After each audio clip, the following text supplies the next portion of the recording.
Kalau emang kita sayang sama orang tuh nggak ada batas toleransi sebesar apa lo bisa support mereka gitu. Kayak nggak apa-apa untuk memilih lebih lama, karena buat gue semua orang punya waktunya dan semua waktu punya orangnya. Sebelumnya gue ngira komunikasi itu adalah kunci dari segalanya di dalam hubungan, tapi ternyata enggak. Sampai pada akhirnya gue sadar bahwa kunci utama dalam hubungan itu adalah pemahaman.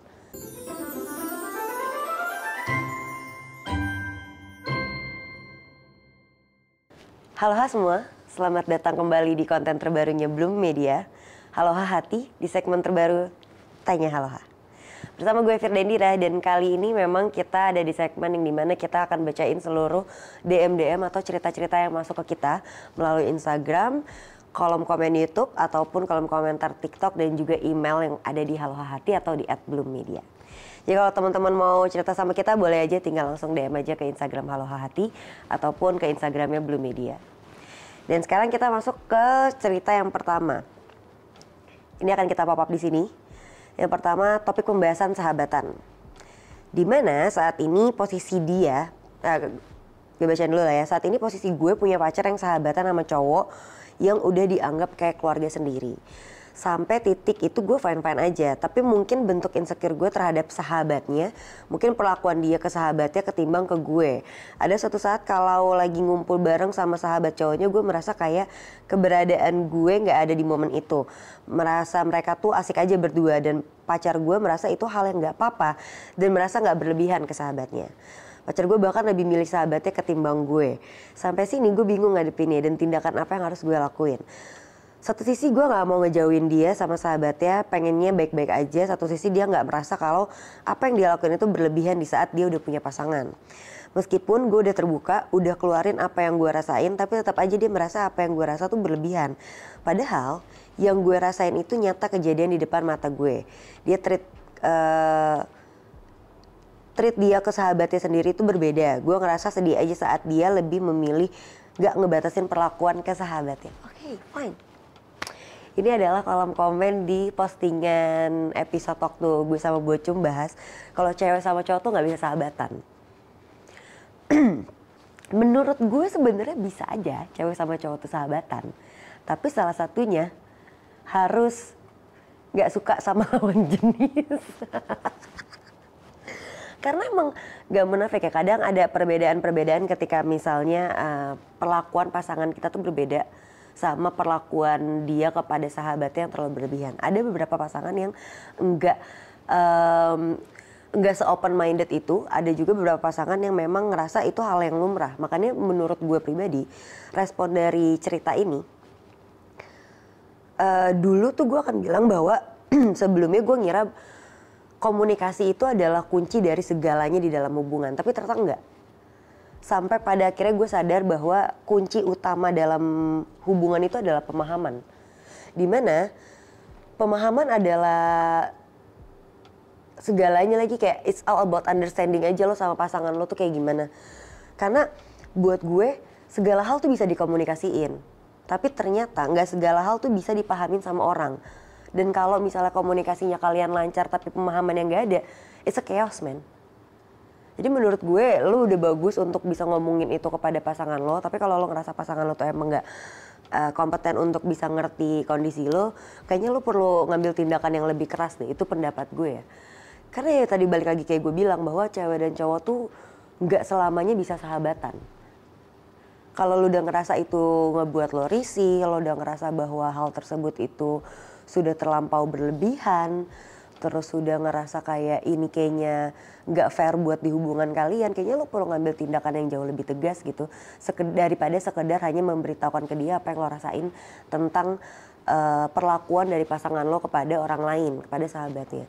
Dan lo juga perlu ada sisihin ruang curiga, karena ternyata di dalam hubungan tuh perlu tetap ada ruang curiga untuk kita bisa tahu dan meminimalisirkan kerugian-kerugian yang akan datang atau bisa terjadi di dalam hubungan lo ke depannya. Itu pendapat gue, tapi kalau misal kalian mau gue debatin lagi sama Bocum, boleh tinggal tulis aja di kolom komentar, biar abis ini gue bawa materinya untuk bisa ngobrolin dan debatin sama Bocum. Next. Kita masuk ke pertanyaan, ke cerita kedua. Di sini dia bilang kalau gue pacaran dan berasa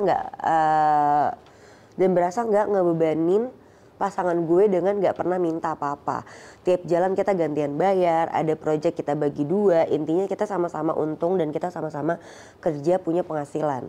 Dari keluarga pun kita fine-fine aja. Gue pun nggak nuntut minta dinikahin buru-buru meski kita udah di umur yang emang udah pas untuk menikah. Apapun yang dia lakuin gue support. Ujung-ujungnya diputusin. Tiba-tiba dengan alasan gak make sense. Jadi bingung apakah gue perlu matre atau perlu nuntut ini itu. Gue juga pernah ngalamin hal yang sama kok. Nemenin dari nol. Terus di pertengahan jalan, di sepertiga jalan dia muter balik. Ada yang kayak gitu. Bahkan ternyata kadang perlu kita sadarin bahwa memberikan sesuatu kepada pasangan itu secukupnya. Memberikan sesuatu itu apa aja, bukan hanya suatu hal yang dari materialistik aja atau dari segala sesuatu hal yang bisa dihitung dengan nominal, tidak. Tapi bentuk perhatian, bentuk pengertian, itu kayaknya perlu juga minimalisir deh. Kayaknya kita perlu banyak ngasih ke diri kita dulu sendiri gitu. Kita perlu banyak untuk memberikan pemahaman terhadap diri sendiri, kita perlu banyak untuk memberikan pengertian kepada diri kita sendiri dulu, untuk selebihnya kita bisa memberikan kepada orang lain. Jadi kayak menurut gue, kadang kita perlu banyak loyal sama diri sendiri untuk bisa royal sama orang lain gitu. Kalau terlalu banyak ngasih ke orang lain juga kadang kita jadi sakit hati. Karena makanya sebenarnya ya di dalam hubungan kita tuh nggak bisa berespektasi banyak sama orang lain. Karena kita nggak pernah orang lain itu bisa berpindah hati secepat apa, segampang apa, seberapa besar, kita tuh nggak pernah tahu. Mungkin yang sekarang kita kenal baik, yang sekarang kita kenal dia segitu pengertiannya, dia segitu bisa welcome-nya, bisa jadi 2 hari ke depan udah enggak. Makanya kadang nih ya, kalau gue bilang waktu gue ngalamin hal kejadian serupa kayak gini, di mana gue udah nemenin pasangan gue dari nol dan di sepertiga jalan dia mutusin gue, akhirnya tuh gue kayak mikir, setelah diteliti kayaknya emang gue tuh cocoknya nggak untuk pacaran deh. Gue tuh cocoknya jadi orang sukses, punya banyak duit, terus kayak sibuk aja gitu sama kerjaan. Dan gue fokus naikin value gue sendiri sampai akhirnya ada seseorang lain yang bisa datang ke hidup gue dan ngebayarin value gue seharga yang gue ciptakan. Kadang kita ternyata harus kayak gitu. Jadi sebenarnya bukan berarti lo tiba-tiba harus jadi matre, bukan berarti lo tiba-tiba harus jadi nuntutin itu. Nggak perlu. Jangan turunkan mahkotamu hanya karena orang lain menyia-nyiakan value yang kamu punya. Gak usah sampai kayak gitu. Jadi kayak gak usah jadi matre malah merugikan diri sendiri. Gak usah terlalu banyak nuntut itu nanti malah jadi bumerang buat diri sendiri juga. Udah fokus aja ke diri lo. Kalau emang ternyata orang itu ninggalin lo apalagi dengan alasan yang tidak make sense ketika semuanya sedang berjalan baik-baik saja, ya berarti memang bukan punya lo gitu. Kita masuk ke pertanyaan ketiga.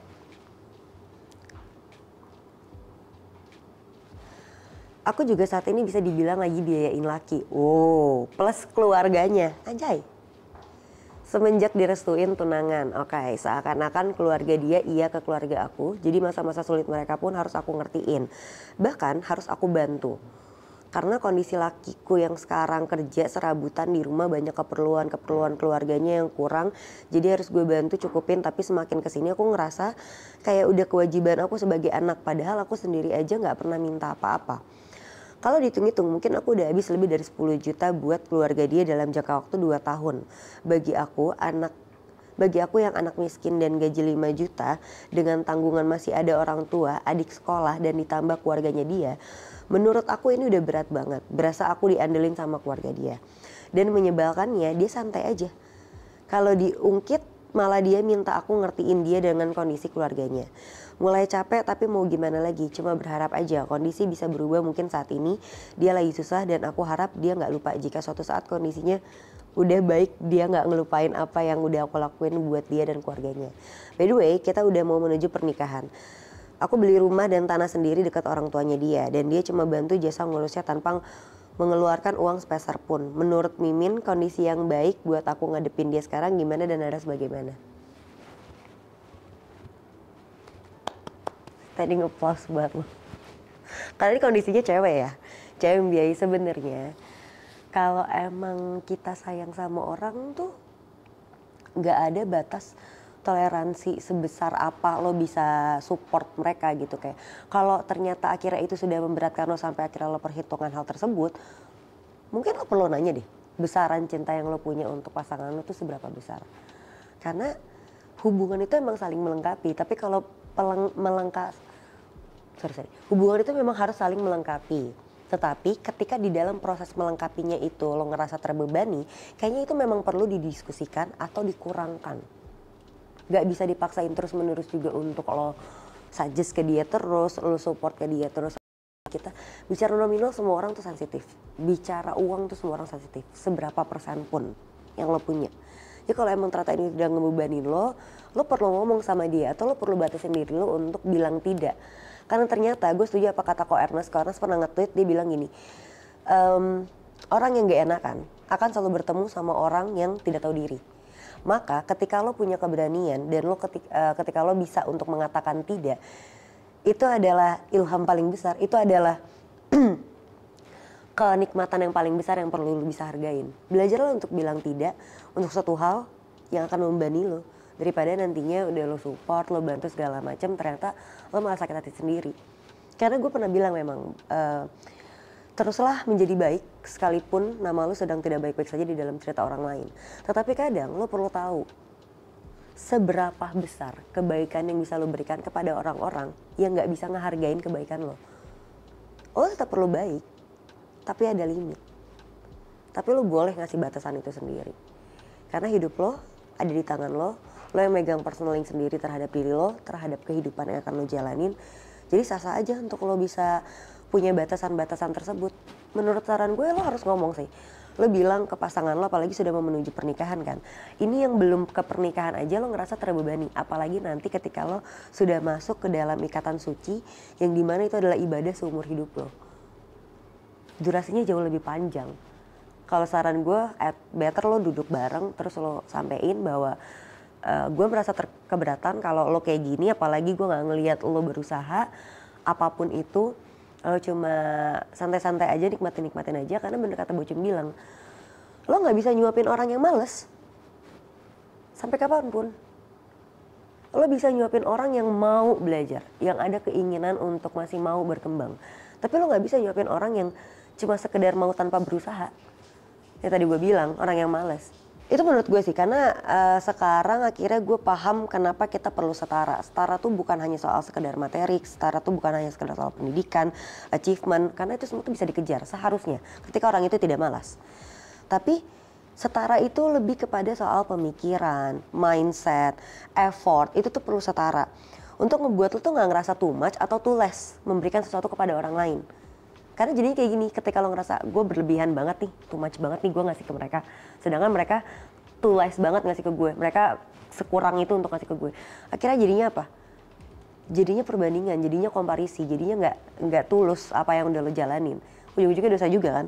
Makanya biar impian lo bisa dihargain, biar effort lo juga bisa berharga untuk orang lain, itu simpelnya tuh segala yang udah lu usahain tuh gak ngebebanin diri lo dan gak jadi ngebebanin juga ke pasangan lo, itu lo mesti punya kata setara di luar daripada nominal angka.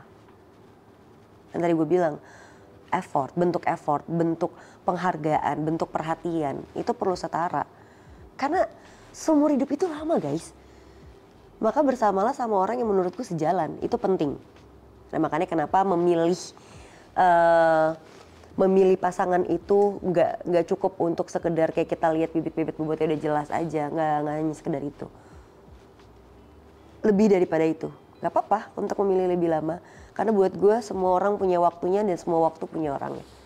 Dan buat teman-teman kalau misalnya kalian masih mau cerita, itu pendapat gue dari ketiga followers kita tadi yang sudah masuk ceritanya ke Instagram kita maupun ke kolom YouTube dan juga TikTok kita. Kalau kalian mau gue bahas ini lebih lanjut sama Bocim Ahmad dan gue debatin sama Bocim Ahmad, silakan aja. Ini hanya opini gue semata. Kalau misalnya ada yang baik bisa kalian ambil. Jika kalian ngerasa masih kurang bisa kita diskusikan kembali. Atau kalau kalian mau datang juga boleh banget ke Haloha Hati ataupun ke Tanya Haloanya sendiri bareng sama gue. Dan kalau teman-teman yang lain mau juga cerita dan ceritanya bisa kita tanggepin, silakan aja DM ke Instagram Haloha Hati ataupun Instagram Blue Media ataupun bisa email ke kita atau tulis aja paling gampang di kolom YouTube kita sekarang. Kalau gitu semoga kalian suka sama semua pendapat gue dan semoga ini bisa sedikit saja mencerahkan. Kalau kurang lengkap kita bisa bahas di Halo Hati season 5 berikutnya. Gitu sampai bertemu lagi di episode berikutnya. Bye-bye.